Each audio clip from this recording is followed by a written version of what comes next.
ক্রিকেটের অজুহাতে সিলেটে দীর্ঘদিন ধরে বন্ধ রয়েছে জেলা ফুটবলের কার্যক্রম। মাঠে গড়াচ্ছে না কোনো প্রকার লিগ। ফুটবলের জন্য নির্ধারিত একমাত্র জেলা স্টেডিয়ামে সারা বছরই ক্রিকেট সহ অন্যান্য খেলা হলেও ফুটবলাররা সুযোগ পায় না মাঠে প্রবেশের। এজন্য জেলা ফুটবল কর্তাদের দায়ী করছেন স্থানীয়রা। শ্যামানন্দ শ্যামলের ক্যামেরায় বিস্তারিত জানাচ্ছেন আব্দুল আলিম শাহ। সিলেট জেলা স্টেডিয়ামটি প্রতিদিন এভাবেই ব্যস্ত থাকে ক্রিকেটারদের অনুশীলনে।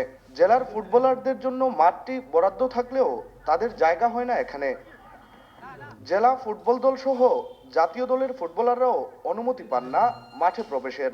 অনেকটা হতাশ হয়েই আন্দোলনে নামতে বাধ্য হচ্ছেন খেলোয়াড় কল্যাণ সমিতি। এটা তো সিলেট জেলা স্টেডিয়াম, কিন্তু ওই মাঠটা অলরেডি সবসময় ক্রিকেট নিয়ে ব্যস্ত থাকে। এই মাঠে বিভিন্ন ধরনের প্রোগ্রাম হচ্ছে, বাট আমাদেরকে বঞ্চিত করা হচ্ছে মাঠ থেকে। ডিএফ এর সাথে আমরা বসবো, আদারওয়াইজ যদি ওনারা রেগুলার লিগ না করে আমরা আন্দোলনে নামবো। ফুটবল মাঠে খেলোয়াড়দের অনুশীলনের সুযোগ না হওয়ায় হতাশ কোচরাও।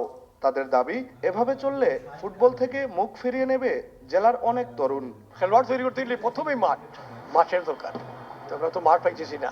ক্রিকেটের 16 প্র্যাকটিস আছে, 18 প্র্যাকটিস আছে, এইভাবে কিন্তু সারা বছর। খুবই দুঃখ লাগে যে স্টেডিয়ামের মতো জায়গায় সব স্পোর্টসের প্লেয়াররা যদি এখানে ট্রেনিং করতে পারে, তাহলে আমার ফুটবলাররা কেন করতে পারবে না। বিভাগীয় ক্রীড়া সংস্থার সাধারণ সম্পাদক জানান, একই মাঠে ফুটবল ও ক্রিকেটের সমন্বয়ের প্রক্রিয়া চলছে।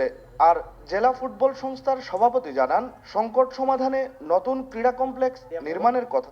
আবুল মাল আব্দুল মুহিত ক্রীড়া কমপ্লেক্স মিলে আশা করি ওইখানে ওই সময় মাঠে কিছু কাজ হবে।